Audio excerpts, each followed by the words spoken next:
Mano po, ma. Si Benny pala. BF ko, mama.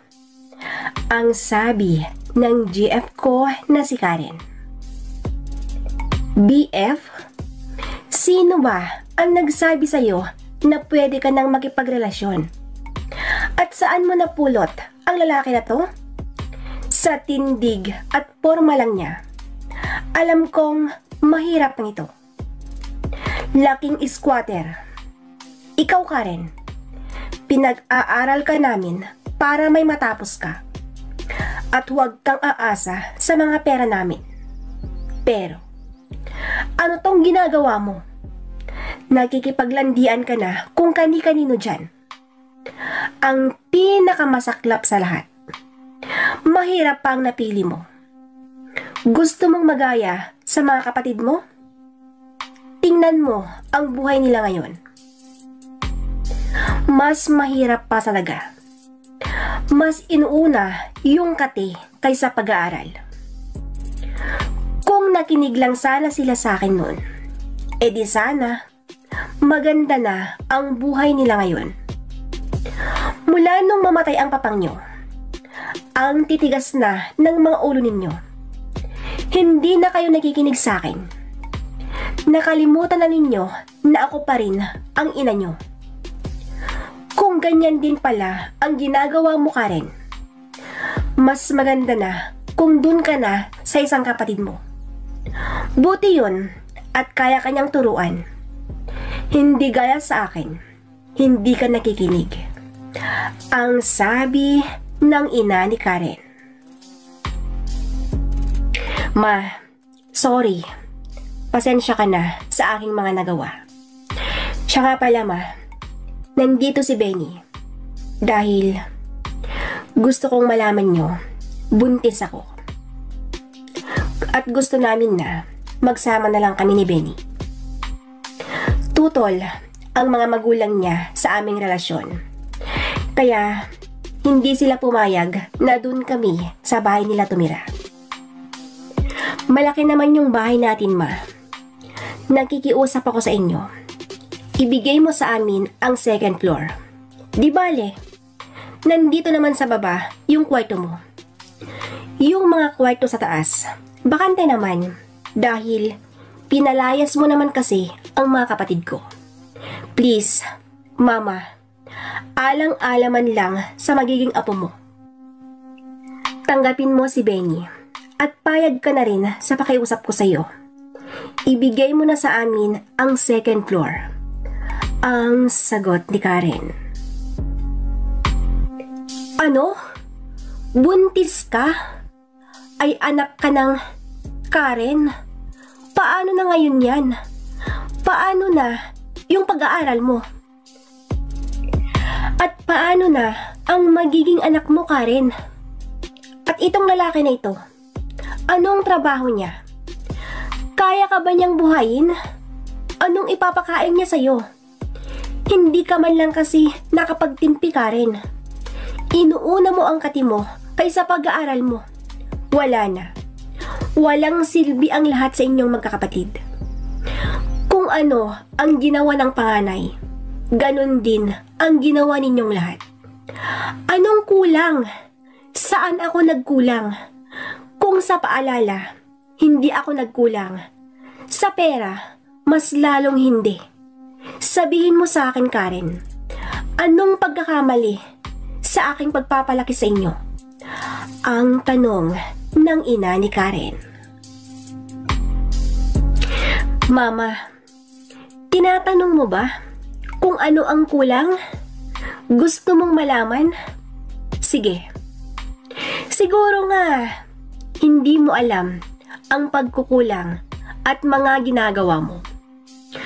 Kung nakalimutan mo na ang mga dating gawain mo, ngayon, ipapaalala ko sa iyo. Nung namatay si Papa, ano yung mga ginagawa mo? 'Di ba? Wala ka dito? Dahil nandun ka sa bahay ng kabit mo. Nung pinaglalamayan namin ang bangkay ni Papa, nasaan ka, Mama? 'Di ba? Nandun ka sa party? at kasama mo yung mga kaibigan at kabit mo. Samantalang kaming magkakapatid, nagluluksa kami, nagdadalamhati. Kami ang nag-aasikaso ng lahat. Kami ang laging sumasagot sa mga tanong ng mga tao sa amin. Nasaan daw ang asawa ng nasa loob ng kabaong? Bakit wala siya? Kami, yung mga anak mong laging tumatakip sa mga kalokohan na ginagawa mo. Ang lagi naming sinasabi, may importante kang ginagawa dahil sa mga negosyong naiwan ng aming ama. Pero, ang totoo niyan, nandun ka, nag-e-enjoy ka, ang sarap ng buhay mo.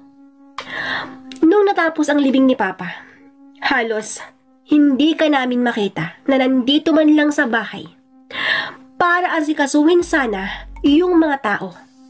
Hinayaan ka namin, Ma. Kahit ganon ang mga ginagawa mo, wala kang narinig sa amin. Yun na nga, nung nailibing na ang aming ama, ito na. Dito na mas lalong lumala ang mga ginagawa mo. Dahil pagkalipas ng 1 taon, iba't ibang mga lalaki ang dinadala mo dito sa bahay.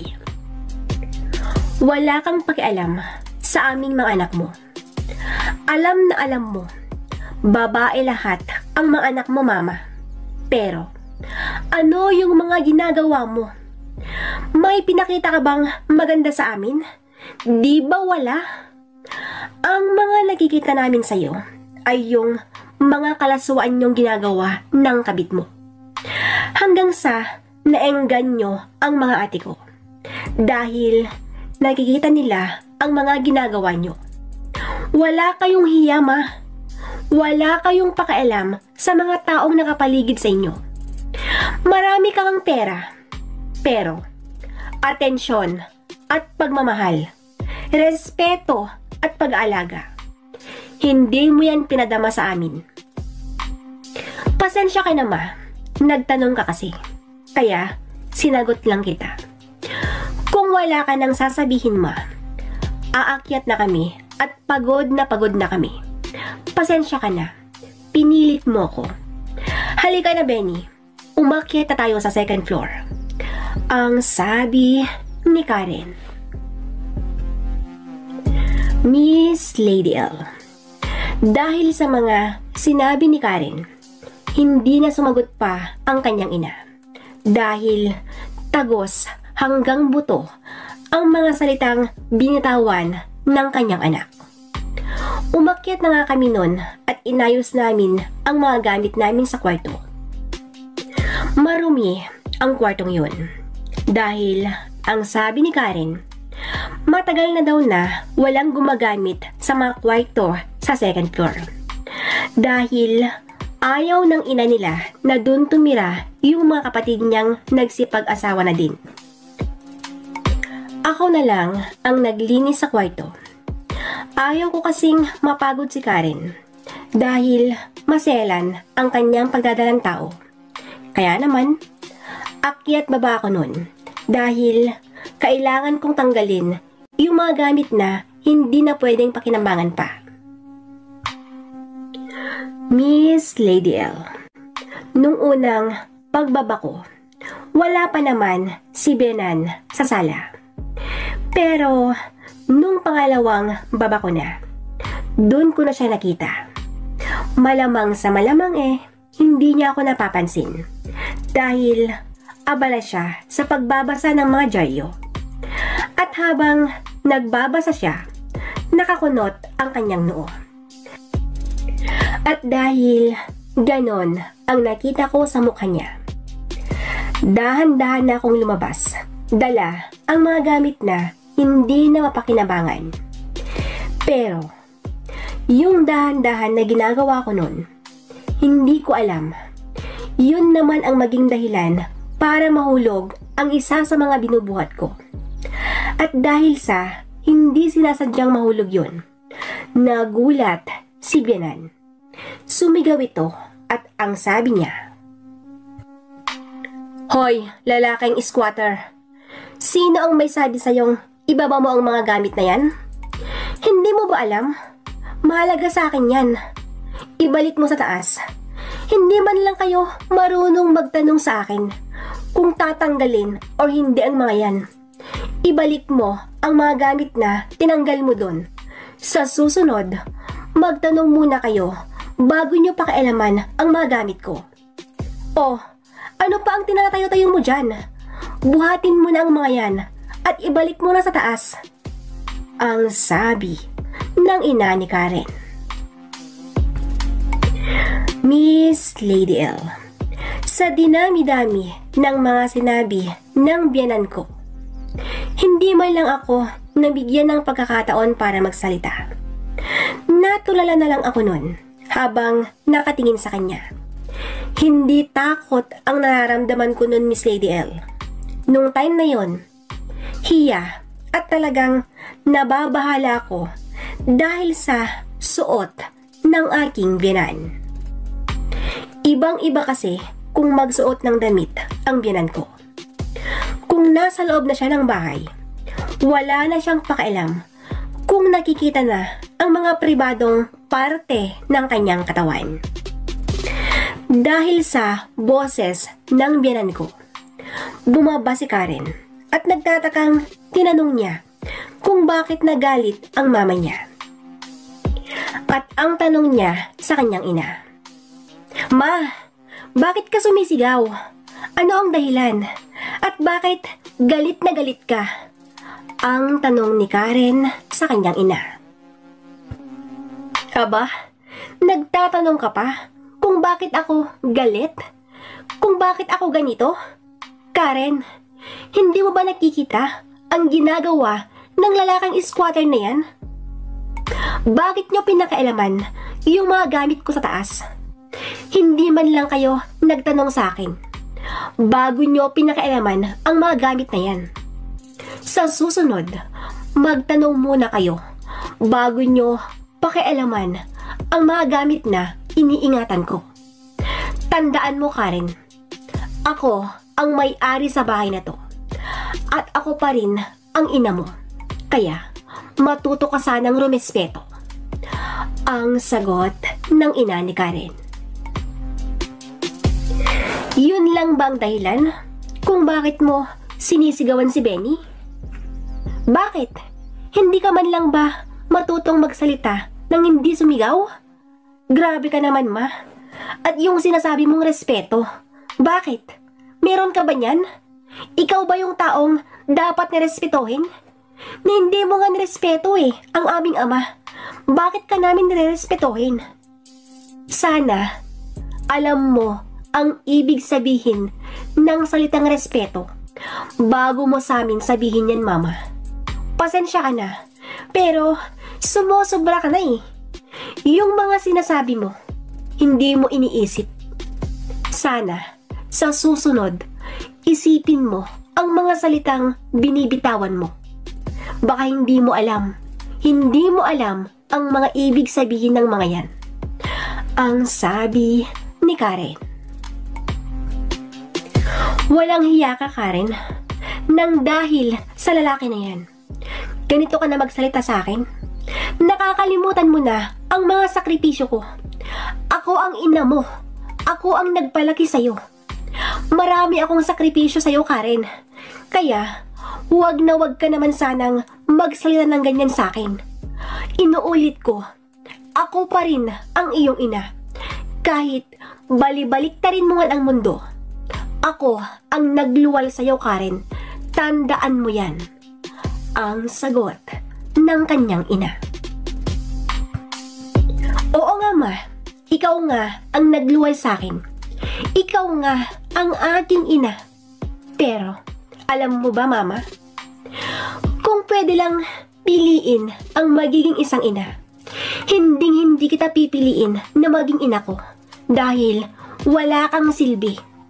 Hindi ka pwedeng maging ina. Hindi ka pwedeng respetohin, mama. Ang sagot ni Karen. Bastos ka talaga, Karen.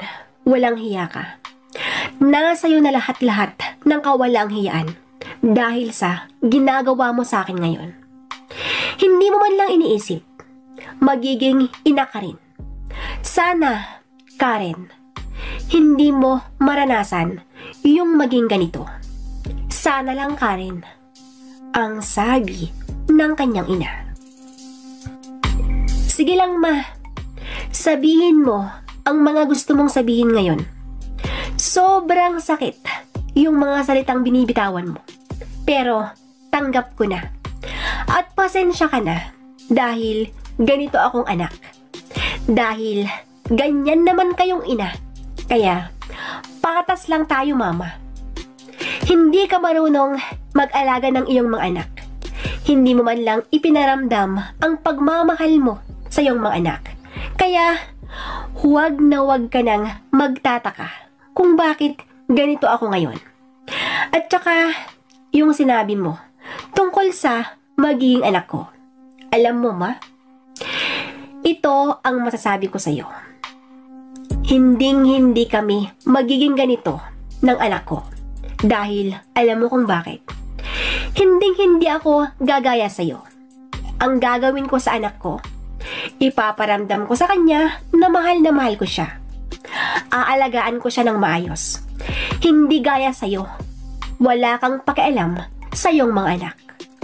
Ang sagot ni Karen. Miss Lady L. Nung time na yon, painit na ng painit ang kanilang pagsasagutan na mag-ina. Kaya naman, nagsalita na ako at ang sabi ko, Mama, Karen, wag na kayong mag-away. Wag nyo nang palakihin ang gulo na ito. Kung pwedeng ayusin, ayusin na lang natin. At kung hindi naman pwedeng ayusin, Karen, maghanap na lang tayo ng ibang matutuluyan. Hayaan mong magsusumikap ako para mabuhay ko kayong mag-ina. Nararamdaman ko kasi na hindi tayo welcome sa bahay na to. Kaya ayusin mo na ang mga gamit. Aalis na tayo ngayon. Ang sabi ko kay Karen. Nung sinabi ko sa asawa kong maghahanap na lang kami ng ibang matutuluyan, hindi ko inaasahan na magalit siya. At ang sabi niya, hindi, Benny. Hindi tayo maghahanap ng ibang matutuluyan. Anong silbi ang bahay na to? Ako ang bunso. Dapat sana sa akin na ang bahay na to. Umakyat ka na, Benny. At ako ang magkipag-usap sa magaling kong ina. Ma, kung ayaw mo ang lalaking pinili ko, huwag ka naman sanang ganyan. Hindi siya hayop para tratuhin mo ng ganyan. Pabayaan mo na kami, ma. Total, nasa tamang edad na ako. Huwag ka sanang sagabal sa pagmamahalan namin ni Benny. Magkakaroon na kami ng anak. At sana, huwag mong kalimutan na magiging apo mo ang anak namin. Mag-isip kang mabuti, ma. Ang sabi ni Karen.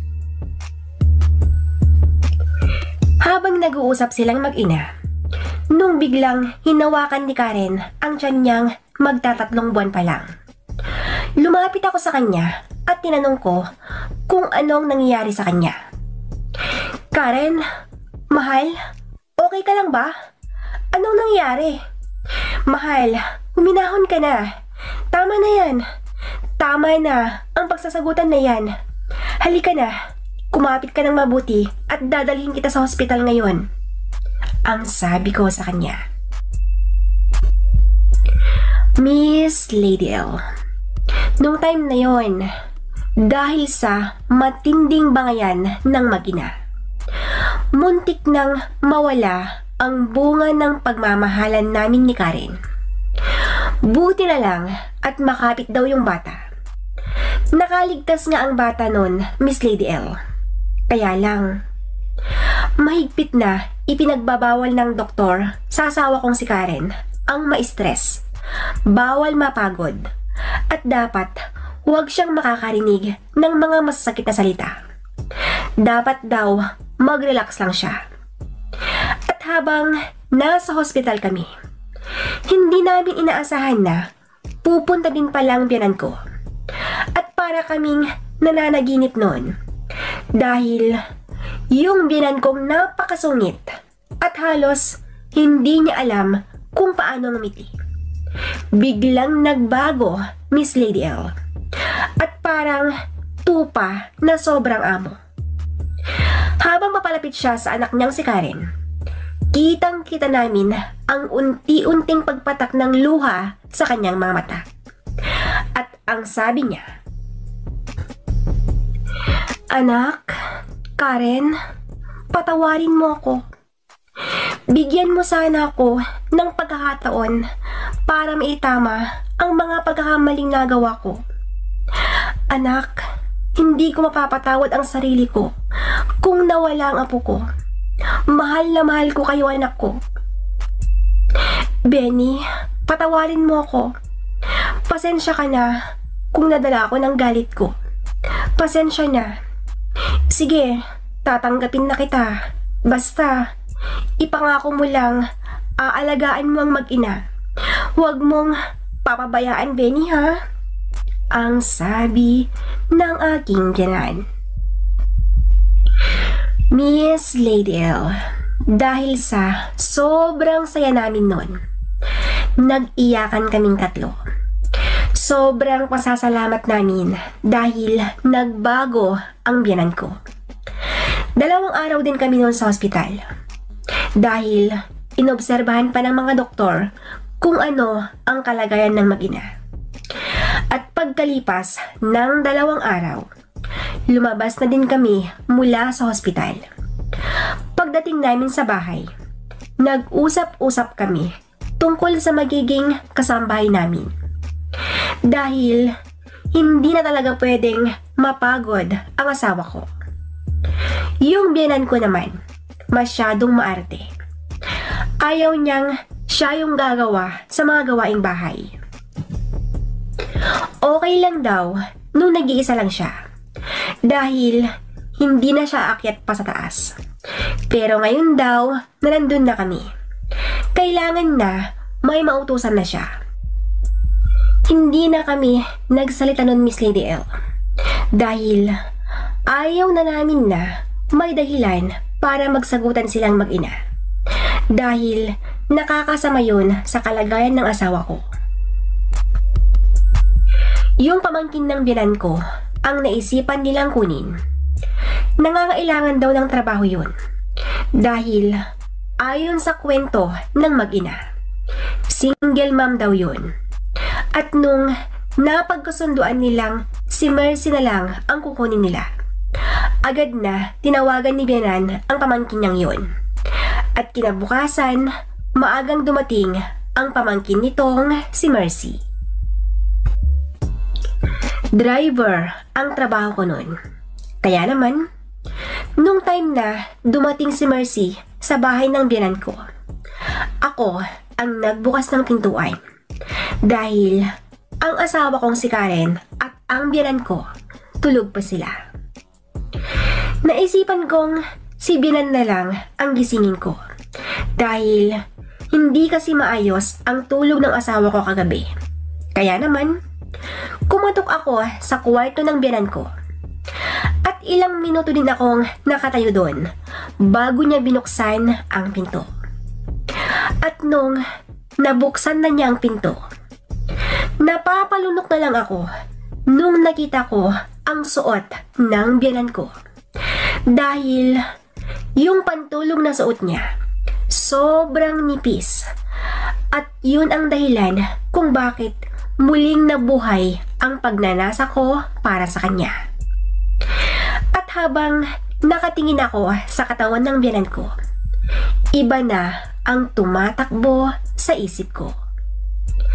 Iniisip ko kasi kung ano kaya ang pakiramdam pag mali ang iniisip ko. Ina siya ng asawa ko. Hindi pwede to, ang sabi ko sa aking sarili. At dahil natahimik ako noon, Tila napansin yon ng biyenan ko. At ang sabi niya sa akin, "Benny, anong nangyayari sa'yo? Para kang naipa ako dyan. Anong sasabihin mo?" "Hoy, Benny, ano ba?" Ang sabi ni biyenan, sabay tapik sa aking balikat. Dahil sa pagtapik ni biyenan sa aking balikat, doon na lang ako natauhan at ang sagot ko sa kanya, "Magandang umaga po, Mama. Yung pamangkin mo po sino nga ba yun? Anong pangalan yun?" "Si Mercy." Ang sabi ni biyenan. "Opo, Mama, si Mercy nga po. Dumating na po siya." Ang nauutal na sagot ko sa kanya. "Hay sus, Ginoo man oy. Ikaw naman, Benny. Yan lang palang sasabihin mo. Para kang ewan eh. Oh, mukhang aalis ka na yata. Sige na, umalis ka na. At ako nang bahala sa pamangkin ko. Pakisabi na lang sa kanya, magbibihis lang ako." "Sige na, Benny. Sibat na. Tanghali na oh. Baka mamaya, wala na yung mga pasahero niyan. Sige na. Di bale, pagdating mo mamayang hapon, pag-uusapan natin tungkol sa bibilhin nating taxi na ipapasada mo. Para naman, hindi ka na nakikiboundary pa. Mahirap yan, Benny. Kung matumal ang pasada, wala ka na ding kita. Kung sarili mo naman ang taxi, kahit na matumal, okay lang. Ang mahalaga, sa'yo na yung kita." "Sige na, Benny. Alis ka na. Sabihin mo na din sa may-ari ng taxi. Ito na yung huling araw na pagpunta mo doon." Ang sabi ng aking biyenan. Miss Lady L, dahil sa sinabi ng biyenan ko, hindi ko napigilan ang sarili ko. Sobrang saya ko nun. Kaya, hindi ko namamalayan na niyakap ko siya ng napakahigpit. Sabay sabing, "Salamat po, Mama." Nung niyakap ko ang biyenan ko, ramdam na ramdam ko ang init ng katawan nito. Pati na rin yung nasa harapan niya. Ang alam ko nun, ako lang ang nakaramdam sa kakaibang init niya. Pero, ang hindi ko inaasahan ay nararamdaman pala ni biyenan ang nararamdaman ko. At ang sabi niya sa akin, "Benny, ang init ng yakap mo at ang higpit. Kahit hindi mo aminin sa akin ang nararamdaman mo, hindi mo pwedeng itanggi yun. Dahil, Benny, ramdam na ramdam ko ang matigas sa iyong harapan." Ang hindi ko inaasahan na sasabihin ng aking biyenan. Sa sinabing yun ni biyenan, hindi na ako nakasagot pa. Dahil magkahalong takot at hiyana ang aking nararamdaman. Dahil nararamdaman na ni biyenan ang aking iniingatan. Miss Lady L, para makaiwas ako kay biyenan, nagpaalam na akong aalis na lang. Ang sabi ko pa sa kanya, siya na ang bahala sa pamangkin nito. Umalis na nga ako noon. Kaya lang, habang nasa biyahe ako, hindi ko makalimutan ang biyenan ko. At dahil siya na lang yung nasa isip ko, hindi na ako makapag-focus sa aking pamamasada. Nag-half day lang ako noon. At gaya ng sinabi ng biyenan ko, ibinalik ko na ang taxi. Kinausap ko na din ang may-ari sa taxi. Pagkatapos namin nag-usap sa may-ari ng taxi, agad na akong nag-abang ng masakyan pauwi sa bahay ng biyenan ko. Nung nakarating na ako sa bahay ni biyenan, nagtataka sila kung bakit maaga akong umuwi. Ang sabi ko naman nun, masama ang pakiramdam ko. At dahil sa sinabi kong yan, hindi ko inaasahan na bawal daw akong tumabi sa asawa ko. Baka daw mahawaan ko siya. Pinalinis ni Benan ang isang kwarto dun sa baba. Bale, katabi lang yun ng kwarto niya. At ang sabi niya, dun muna ako matulog. At dahil siya yung may-ari sa bahay na yon, hindi na ako nagsalita pa. Sumunod na lang ako sa kagustuhan niya. Nung nalinisan na ang kwarto, pumasok na ako at nahiga na. At habang nakahiga ako, nagsisi ako kung bakit sinabi kong masama ang pakiramdam ko. Dahil sa pagsisinungaling ko, hindi ko na makakatabi ang asawa ko sa pagtulog. Pero, hindi ko naman pwedeng aminin sa kanila ang tunay kong nararamdaman. Yung nararamdaman ko para sa aking biyanan. Miss Lady L, para hindi sila makahalatang nagpapanggap lang akong may sakit. Natulog ako noon, pero bigla din akong nagising dahil may nilagay na bimpo sa aking noo. Nung imulat ko ang mga mata ko, yung pamangkin ni Biyanan ang nakita ko. At nung nakita niyang nagising na ako dahil sa nilagay niyang bimpo sa aking noo, ang sabi niya sa akin, "Benny, pasensya ka na ha. Napag-utusan lang naman ako. Yan kasi ang sinabi ni tita. Lalagyan ko daw ng basang bimpo ang noo mo. Pasensya ka na ha," ang sabi nito. Sa sinabi niyang iyon, sumagot naman ako ng, "Okay lang yun. Pero hindi na kailangan to, Mercy. Medyo okay na kasi ang pakiramdam ko. Salamat ha," ang sagot ko naman. "Ikaw naman, Benny. Wala yun. Huwag mong isipin yun. Huwag mong intindihin. Ginagawa ko lang naman ang trabaho ko. Benny, masakit ba ang katawan mo? Gusto mo bang masahein ko yan? Sige na, huwag ka nang mahiya. Magaling ako dyan. Di bale, wala naman yung biyanan mo. Yung asawa mo naman, nasa taas. Tulog siya. Ano, Benny? Gusto mo ba?" ang sabi ni Mercy. "Naku, wag na. Nakakahiya naman. Next time na lang siguro. Salamat sa pag-aalala. Okay na ako dito. Pwede mo na akong iwan," ang sagot ko sa kanya. "Ikaw naman, Benny. Di bang sabi ko sa'yo, huwag kang mahiya. Halika na. Dumapa ka na at uunahin ko ang likod mo. Benny, sige na. Para mabawasan yung sakit sa katawan mo. Halika na. Huwag kang mag-alala. Wala itong bayad. Libre ito para sa'yo. Sige na. Dapa na," ang sabi ni Mercy. Miss Lady L, ayaw ko sana nun. Kaya lang, sobrang kulit niya. Kaya yun, dumapa na ako at inumpisahan na niyang masahein ang likod ko. Dahan-dahan ang ginawa niyang pagmasahe nun. Hanggang sa nararamdaman kong iba na ang bawat haplos niya sa aking likod. Yung haplos niyang yun, nagbigay sa akin ng kakaibang init, Miss Lady L.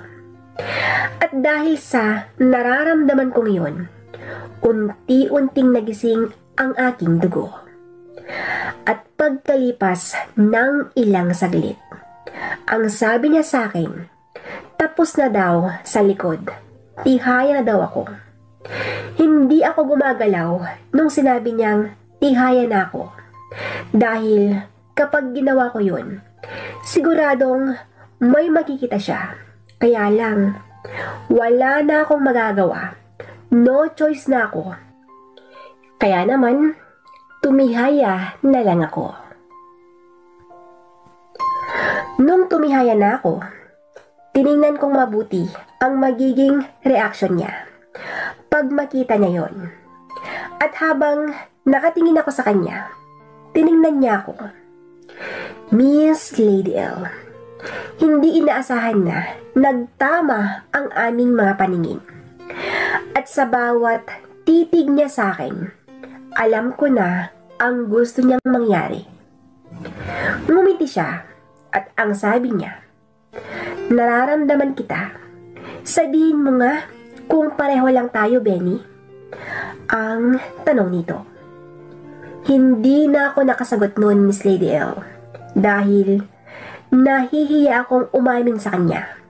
Pero siya naman ang unang nagpakita ng motibo. Lalaking lalaki ako, Miss Lady L. At syempre, hindi ko na pinalampas ang pagkakataon na yun. Babae na ang kusang lumapit sa akin.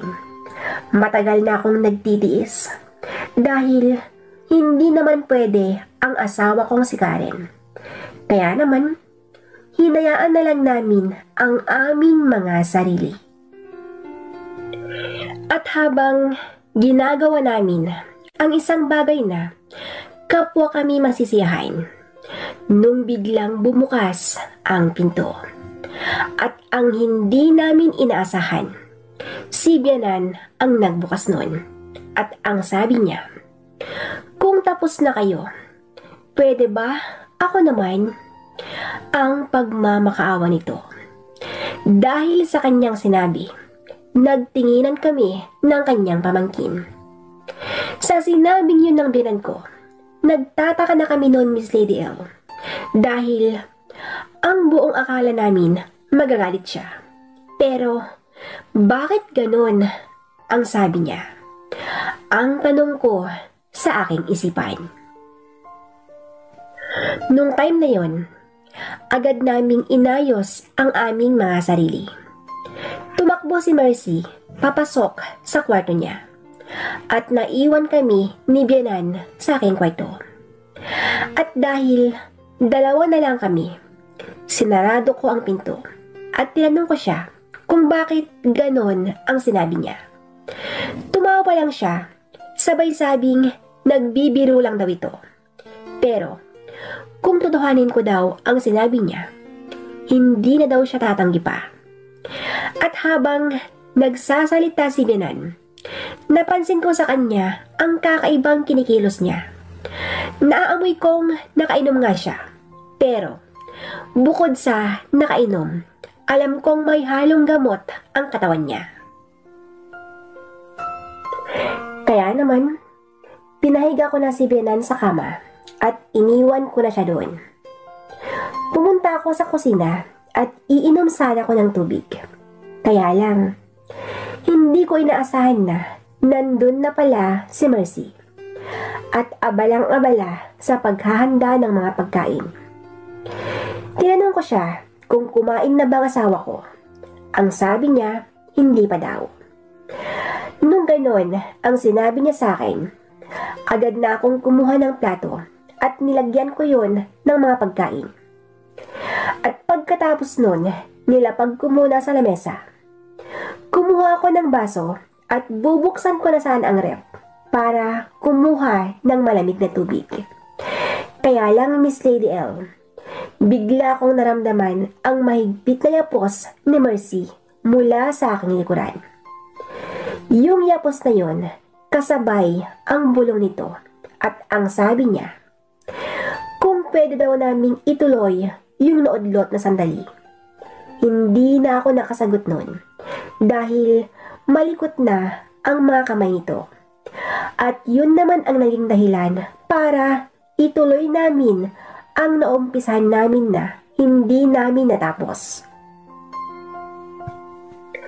Miss Lady L, doon sa kwarto ni Mercy, doon namin tinuloy ang lahat. At pagkatapos ang digmaan sa aming pagitan, tinanong niya ako kung masaya daw ako sa aming ginawa. At dahil masaya naman ako at talagang iba din yung saya na aking nararamdaman. Sinagot ko siya ng, "Oo, masaya ako. Salamat ha." Dahil sa sagot kong yan, sinabi niya sa akin na, anytime daw na gusto ko, punta lang ako sa kwarto niya. Napapangiti na lang ako nun dahil ganon ang sagot niya sa akin. Mula nung may nangyari sa amin ni Mercy, lagi na namin ginagawa. Ang alam ko nun, Miss Lady L, masaya at kontento na ako kay Mercy. Pero nagkakamali pala ako dahil muling tinukso ang aking pagkalalaki. Nangyari ang lahat ng ito sa mismong kaarawan ko. Pumunta kasi yung mga tropa ko sa bahay namin at nag-inuman kami. At habang umiinom kami, lumapit si Biran sa amin at hindi namin inaasahan na gusto din niyang uminom. Uminom nga kami nun na kasama namin ang ina ng asawa ko. Nung time na yan, Miss Lady L, magkatabi kami ng biran ko. At yung isang kamay niya nakapatong sa kaliwang hita ko. Nung una, hindi ko pinansin ang kamay niya. Kaya lang, pagkalipas ng 2 oras, dito ko na naramdaman na hindi na lang simpleng nakapatong lang ang kamay niya.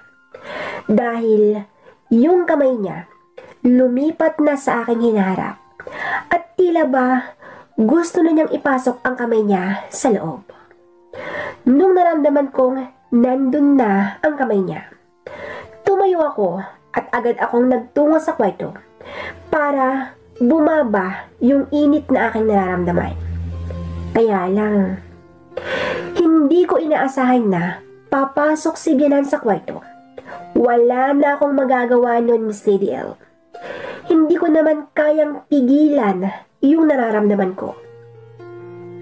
Kaya naman, pinagbigyan nga namin ni Bianan ang aming mga sarili. Oo, nung gabing kaarawan ko, katawan ni Bianan ang natanggap kong regalo mula sa kanya.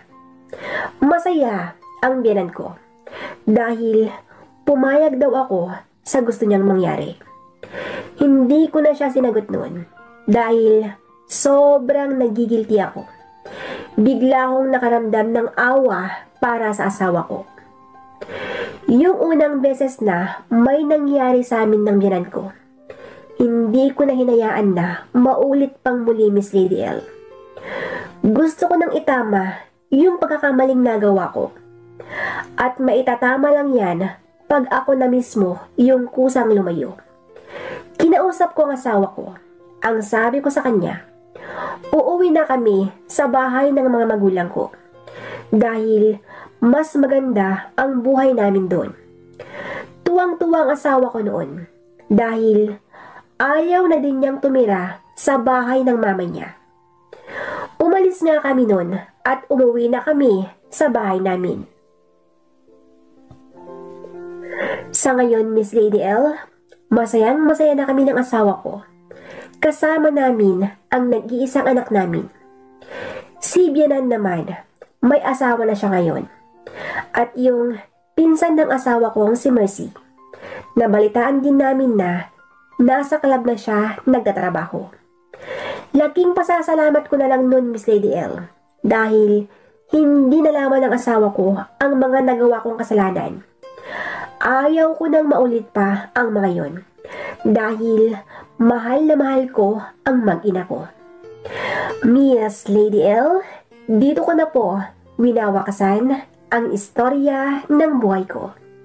Lubos na nagpapasalamat, Benny.